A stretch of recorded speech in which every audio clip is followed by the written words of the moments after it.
Hi everyone, my name is Daniel and I'm the owner of Kura Home. Today we're going to be talking about all things water softeners. What type of salt to use, how to tell when to fill it, what are the benefits, and all that good stuff. So what does a water softener do?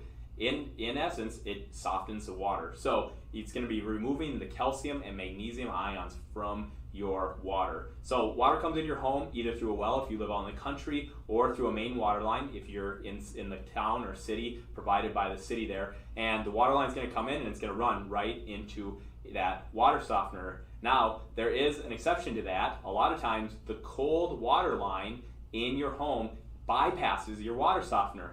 And the reason why is because enough people were concerned about their sodium intake. And so water that's going like cold water at your kitchen faucet, the plumbers just automatically bypass that. So that's the one exception. All the other faucets, your showers, toilets, all that other stuff is usually going through your water softener. So what type of salt should you be using? Now there's two types. We've got pellets right here that look like this, and you've got crystals that look like this. Usually the pellets come in a yellow bag and the crystals come in a blue bag.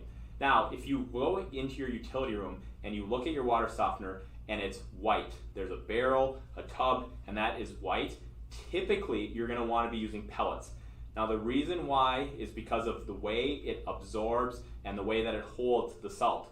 If that tub is black, usually it's going to be calling for extra coarse. Now, the main reason why is because you can have a bridge or a brine. So you fill that up, it's about 2-3 feet tall, you fill it up with softener salt, and you go, and all of a sudden you're at home. Why is my water hard, right? You've got, your hair is starting to dry out, your skin is drying out, you see hard water stains coming out on your faucets, shower head, stains on your glasses that you drink from, or your shower, things like that. You're starting to see these hard water stains. Why is that?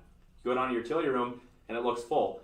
What can happen is by using the wrong salt and the wrong softener, that can actually bridge. And so the water absorbs the salt at the bottom, and as it goes down, the salt, if you're using pellets in the wrong type, will actually create a bridge above that water, and the water can no longer absorb that salt to make it soft. It's actually a really easy fix. You can go up with, I always use my fist, maybe your knee. If you're really extreme, you could use a rubber mallet, but that's probably not needed. And if you just lightly tap around the edges of that water softener, you'll hear that salt drop down.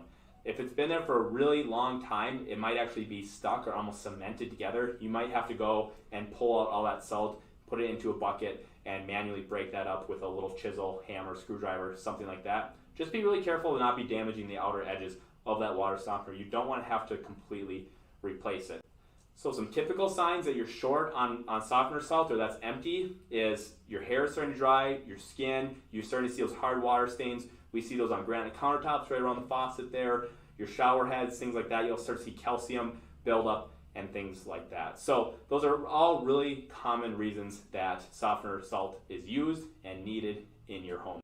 If you ever have any questions about the water softener salt needed in your home, or if it's needed in your area, in the place that you live, feel free to respond to this video or send us a direct message. Thanks for watching.